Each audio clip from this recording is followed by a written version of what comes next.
All right, flight director just confirmed T-minus 1 minute.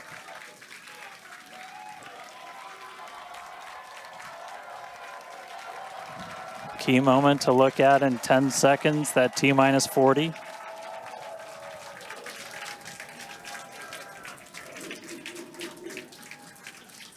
And we flew right through that.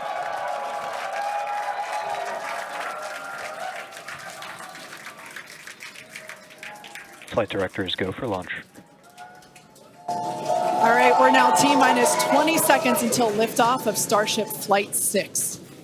This will mark our second attempt to catch the Super Heavy booster at the launch tower, as well as 10, 9, 8, 7, 6, 5, 4, 3, 2, 1.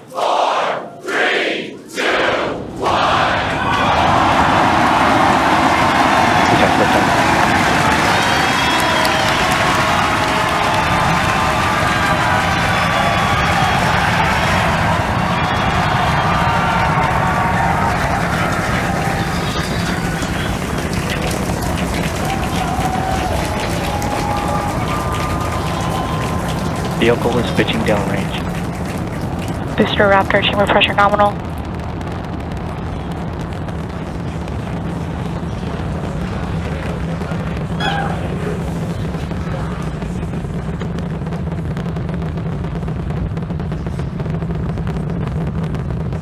Booster and ship, avionics, power, and telemetry nominal.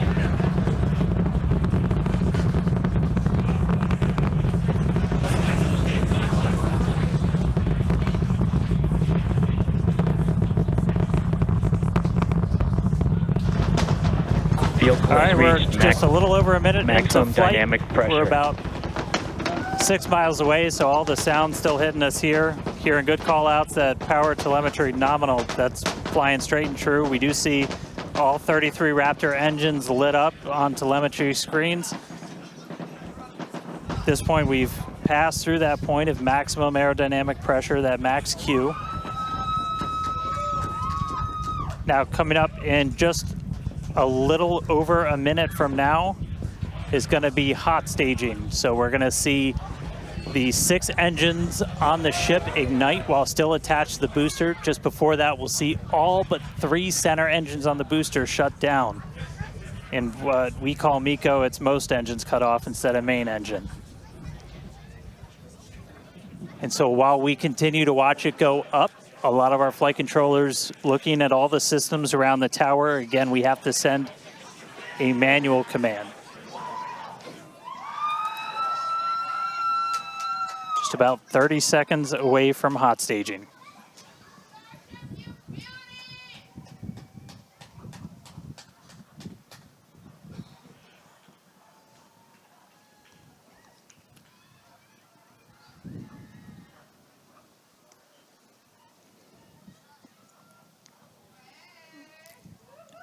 And we heard the tower is go for catch. Booster engine cut off.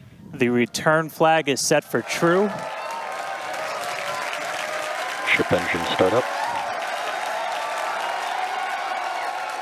Stage separation. All right, hot staging confirmed. Booster 6 out of boost back 6 lit on the ship.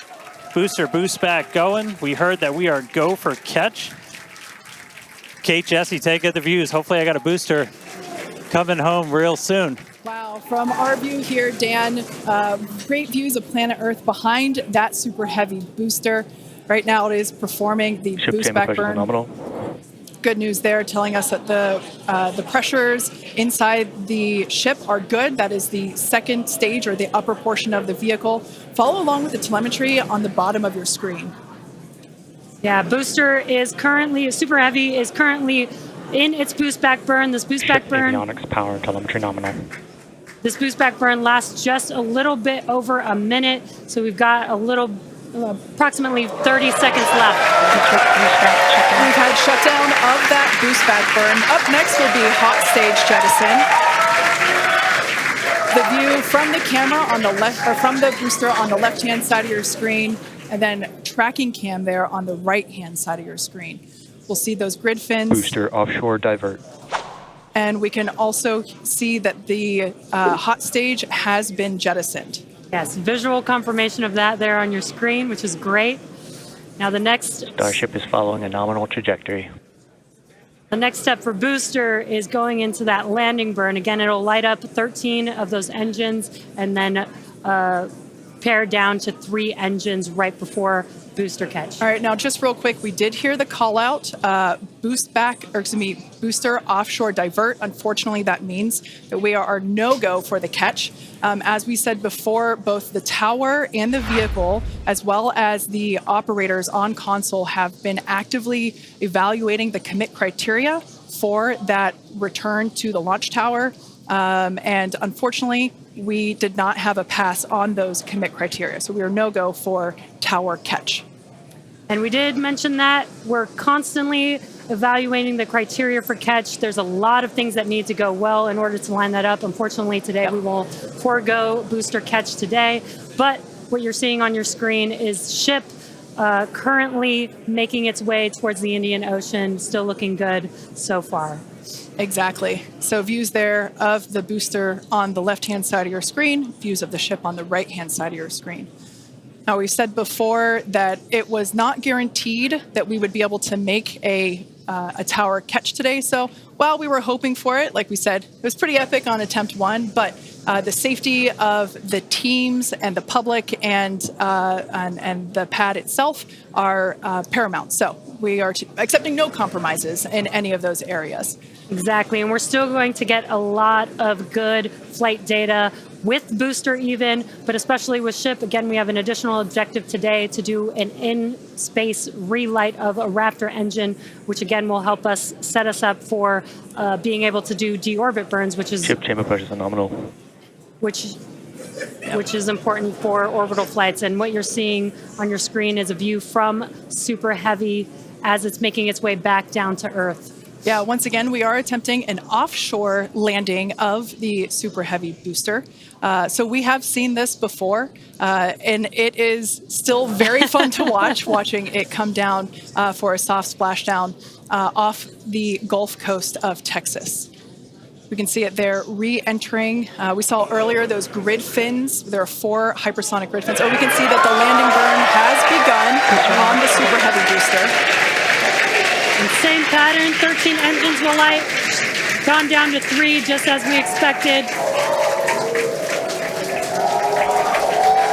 And what an incredible view of splashdown that we got today of Super Heavy. Yeah, I'm sure the buoy cam views will be pretty awesome once again. So we'd like to confirm a water landing once again for the Super Heavy booster.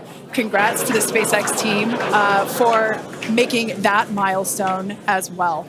Now, ship continues to look good. We can see that it is, while all of that was happening, the crowd here in Hawthorne continuing to react to all these amazing views that we're getting. The next milestone is... Starship is in terminal guidance. Great news there. Starship terminal guidance, referring to what we see here on our screen, the upper stage, at about 8 minutes, 35 seconds or so, we have ship engine cutoff, which will be the cutoff of the Raptor engines.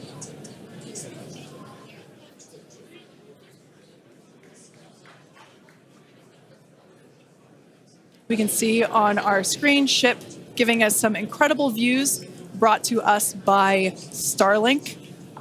This view is also very interesting because we can see basically the receding tile line that we referred to earlier, where we mentioned we have removed a number of heat shield tiles in order to test out and push the envelope on the ship and demonstrate what its capabilities are. Ship engine cutoff. And there we just heard call out for SECO, ship engine cutoff. Great news there, everything continuing to look awesome for ship. Full view looking aft on ship here. Ship FTS is saved. Nominal orbit insertion. There's that call out we were waiting for. Confirmation of good orbital insertion for ship today. It has been a very exciting afternoon so far. We'd like to send it back over to Dan, who can give us that live view experience. Dan, once again, are you okay after witnessing another Starship launch? Yeah, totally fine. You guys have to be jealous. This is the only way to do this. This is fantastic. No, it was really cool to see it lift off 33 out of 33. Didn't go for the booster catch today. Initially, we were good, and then we tripped a commit criteria and did the offshore divert. So we went and did that water landing, as everybody saw. We'll dig into it a little bit more, but again, we've done it once, we've now done it twice. We're going to keep trying to do it, as this is just a core capability of Starship and what's going to make it so incredible. There's a lot left. We're just about almost 10 minutes into this flight, so about 50 plus minutes still to go. Ship nominal orbit, so it's on its way around the planet. It's going to attempt to do an in-space burn. We're going to light one of those Raptor engines, the sea level ones in the middle, just to help demonstrate that we can relight in that microgravity environment. Really critical for deorbit burns as we start to do some orbital missions in the not too distant future. And then following that, we'll see a ship entry, maybe a splashdown. As you guys said, we're really going to be pushing ship on this one. We're pretty much intentionally putting it in places where we expect it might not do so great, and all that's to try and help us learn, see if we were a little too conservative, and then maybe that opens up more capability for when we start catching them. But I'll check back in with everybody in a little bit. I'm going to tune in and watch the ship fly around planet Earth, and hopefully we see it re-entering in the not too distant future. Back over to you guys. Thanks, Dan. Development testing, by definition, is unpredictable, which we saw with Super Heavy splashing down in the Gulf of Mexico today, but that is exactly why we test. As is standard for these tests, the area around the pad and along the flight path was cleared prior to launch, and we expect the road and beach to remain closed until further notice. Yeah, testing development flight hardware in a flight environment is what enables our teams to quickly learn and execute design changes and hardware upgrades to improve the probability of success in the future. Please do not attempt to approach the booster in the water for your safety as well as for that of our team that will be working on recovery. Now, we are going to continue, though. The mission is not done. Exactly. The mission's not over. Ship is still coasting. But it has been nonstop since liftoff, and with the booster having completed its job for the day, we are going to take a short break for the next 35 minutes or so while ship continues to coast before re-entry. Now, as with previous flights, Starlink may enable us to talk to the ship through re-entry with no communication blackout.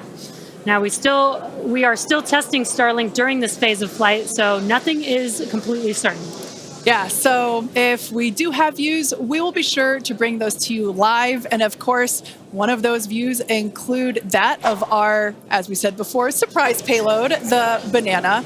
And we are looking forward to it. So we're going to come back in a few minutes, around T plus 35 minutes.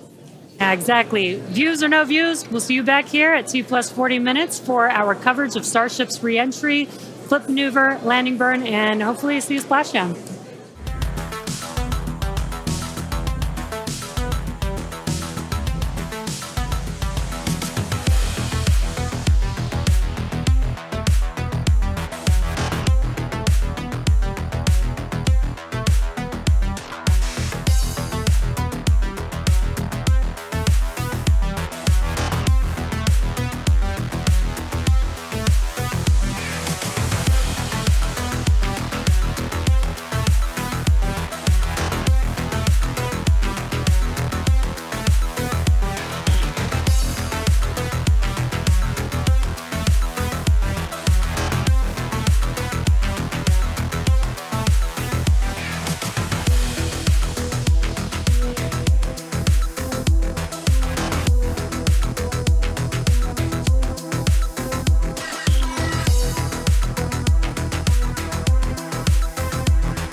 Welcome back to Starship's 6th test flight.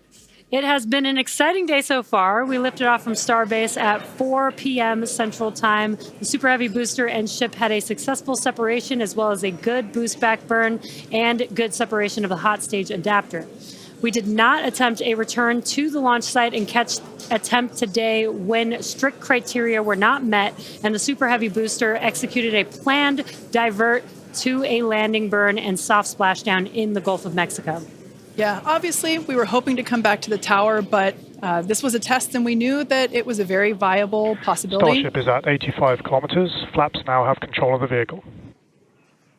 All right, great news there, turning our attention over to the star of the show here, giving us these amazing views once again. We heard the call out there telling us that the Starship vehicle is now 83 kilometers above, coming up around T plus, well, now actually, the ship, as you can see, is beginning to re-enter the Earth's atmosphere. As a reminder, one of the main goals of today's flight test is for the ship to make it through the extreme heat of re-entry and to do so in a controlled manner.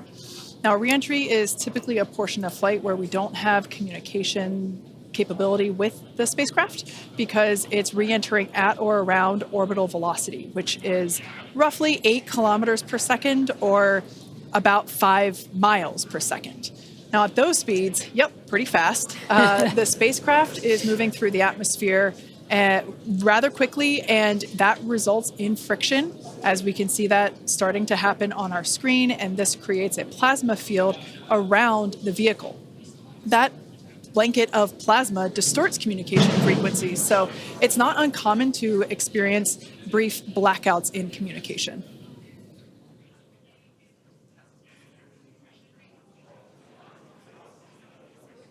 Starship is approaching the peak heating phase of entry.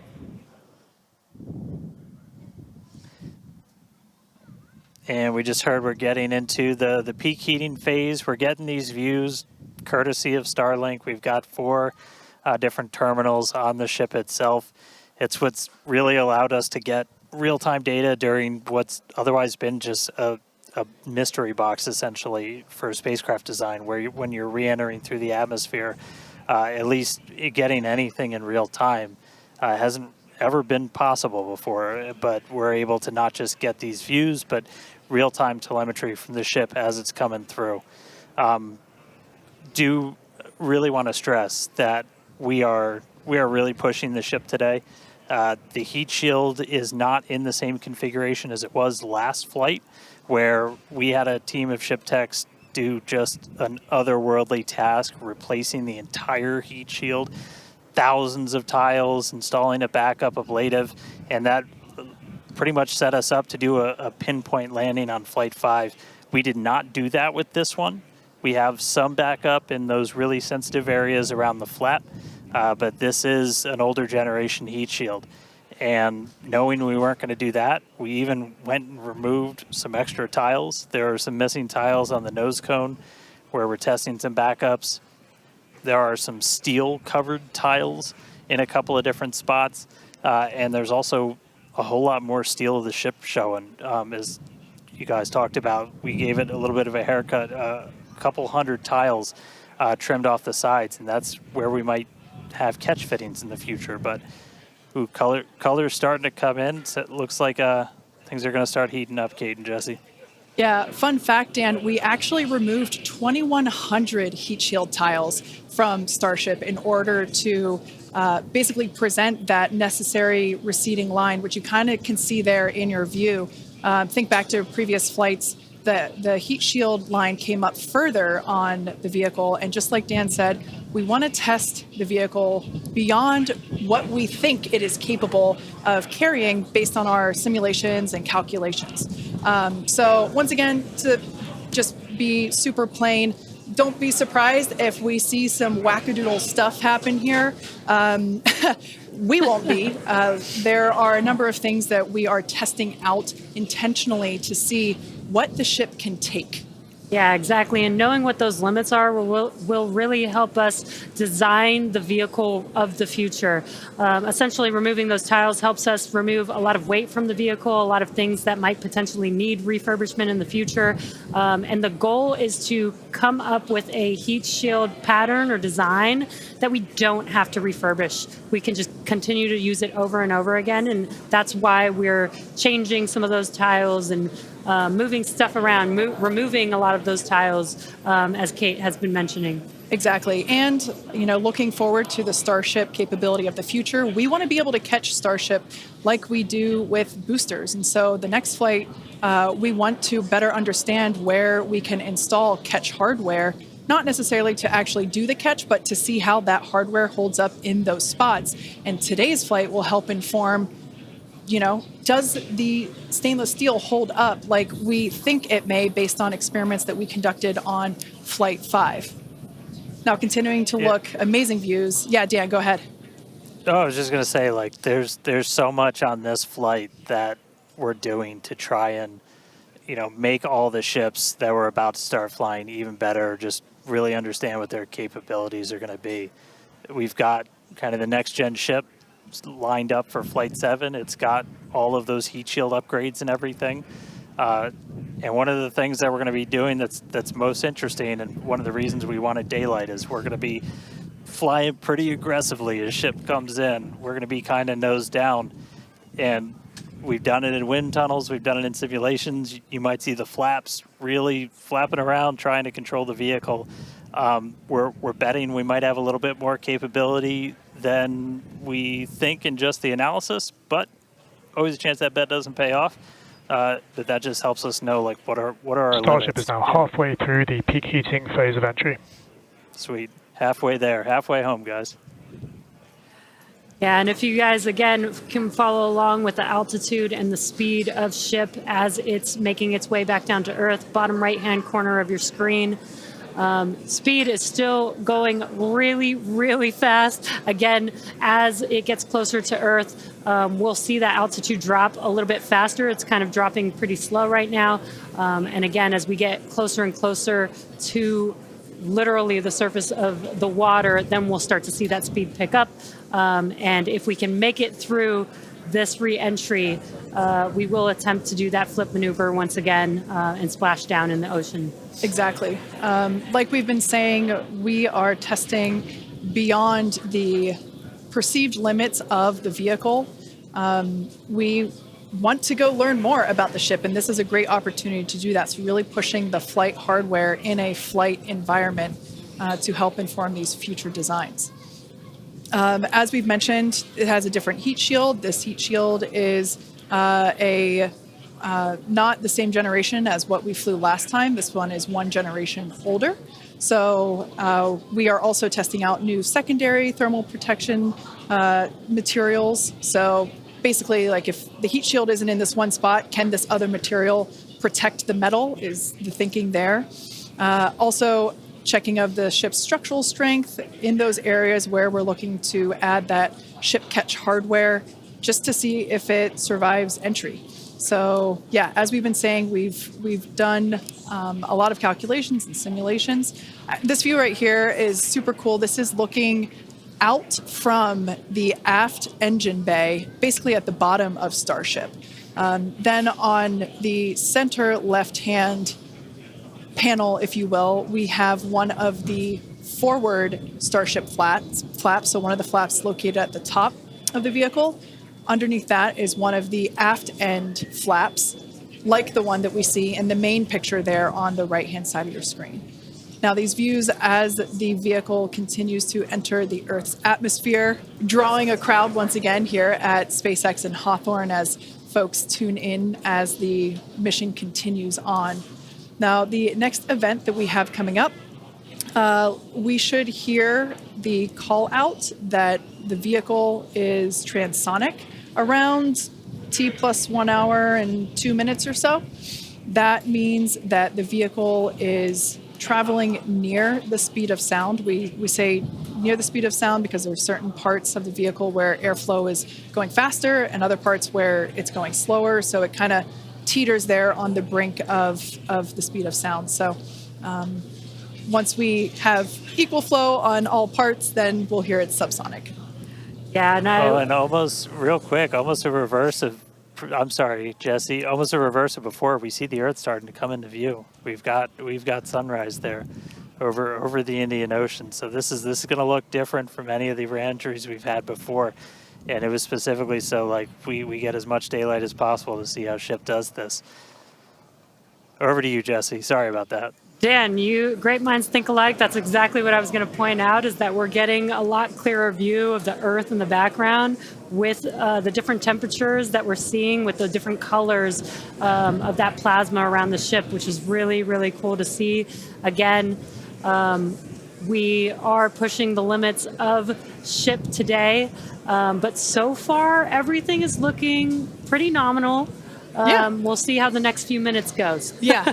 Like we've said before, don't be surprised if this is not entirely smooth sailing all the way down to the ocean's surface.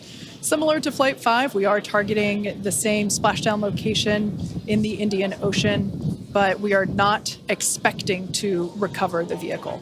Right, and we were getting some glimpses of the flaps. The flaps so far are looking pretty good. We're not seeing any burn through. There's those flaps again in that hinge area, which is our most concerning area there. That's great news for us for now. Again, the next few minutes could change as we continuously push those limits.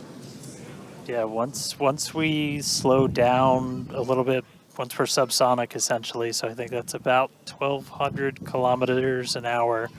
Once we're down below that, that's when we're going to kind of dip our nose down and get that more aggressive angle of attack. Normally we're just belly flop right into the water, pretty much that position. But if we're going to be able to do return to launch sites, we're going to want to be able to fly with a little bit more of an angle of attack, get you a little bit more range as you're coming through. And so this will be just a test to see quite how far can we push it. And obviously we're going to do these kind of tests way out here in super remote areas before you ever try to bring a ship back to a place like Starbase. Starship remains on a good entry trajectory. External temperatures are coming down. All right, great news there. That tells us that we are through the phase of peak heating. So we are expecting these temperatures to continue to come down. Once again, we are targeting a soft splashdown in the Indian Ocean around off the northwest coast of Australia. We can see these beautiful views of planet Earth coming in. Yeah, this is very different, where we had nighttime views of the ship as it was re-entering. And now we've got daylight. It is about an hour or so after sunrise there in the Indian Ocean. So pretty cool to see this. Yeah, and it might not seem like it makes a huge difference, but we do get a little bit more light on ship as well for the camera views that we have, which is very beneficial for us to visually see anything and try and correlate that to any of the sensors or data that we have on the vehicle. Exactly. That is why we shifted our launch window so that we could have that daylight in order to improve our observations of the vehicle. So not only are we getting all the raw data from all the sensors that are on board Starship, but we also have multiple cameras and assets out there that are watching the vehicle and will also be able to tell us with this visual story that is also very, very important. And as we get down a little bit lower, the Raptor engines are in their chill phase right now, so just essentially getting them primed to turn on. We're going to use those 3 center engines to do a landing flip and then a landing burn. So we'll come down kind of in that slightly pointed down belly flop and then fire off those engines to flip us around and then do that final landing burn. That should be coming up in just under 5 minutes from now.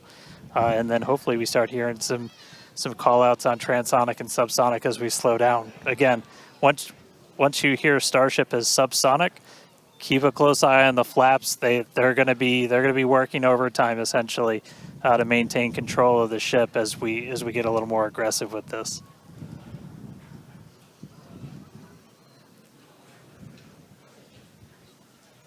We can see that we are beginning... Starship has passed maximum entry dynamic pressure. All All right, great call out there. But we can see on this view here that we do have some heating there on that looks like one of the forward flaps on Starship. This is to be expected. We knew that the vehicle would perform differently than what we had seen on Flight 5. This is actually really good data because it tells us what parts of the vehicle at this, what will soon be a higher angle of attack once we drop down below the speed of sound.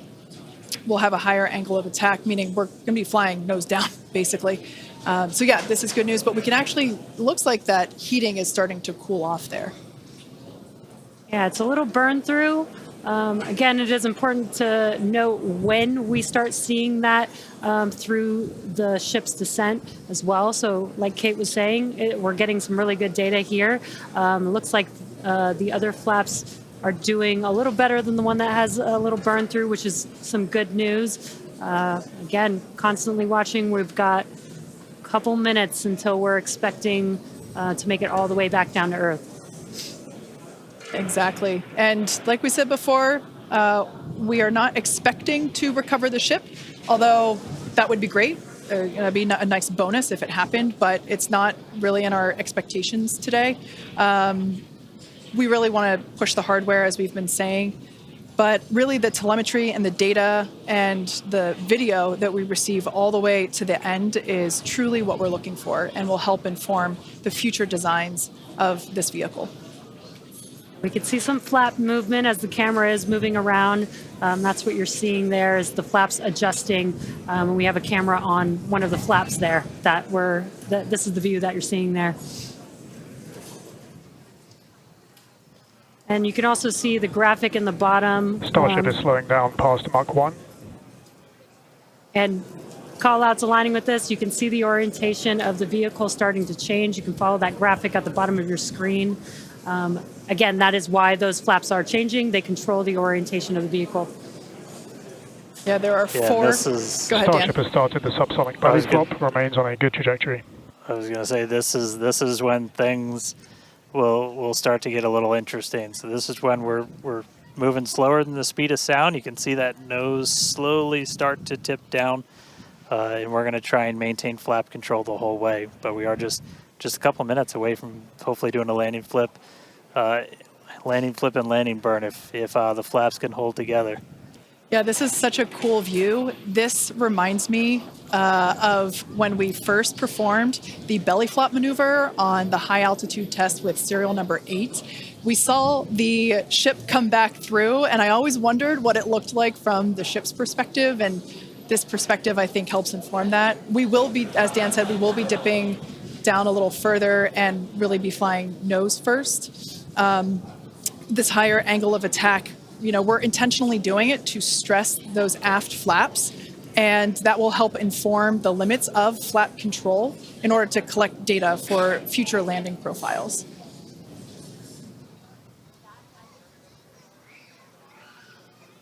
I mean, we're looking good so far. We've just got about 5 kilometers in altitude to go. We'll ignite the engines when we're still just a couple hundred meters over the ground, do that flip. Starship is passing through 5 kilometers altitude, remains on a good trajectory. I have a feeling this is going to look so cool as it passes through the clouds. Obligatory shout out to the entire avionics team on Starship. And there's that nose down orientation.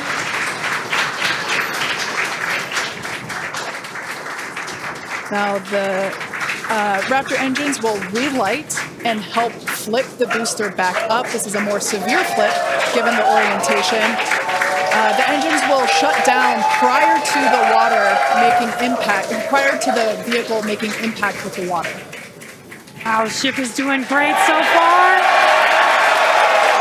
There's those engines relighting. What a great reorientation by Starship. Wow. All 3 down to 2 into the water. Starship has landed. Wow. And we have ship splashed down in the Indian Ocean. Some awesome buoy cam action here. daylight There's our lose. Incredible. We really pushed the limits on shipping and made it all the way back down to Earth. I am shocked, to be honest. I think many folks are. The fact that it survived all the way through while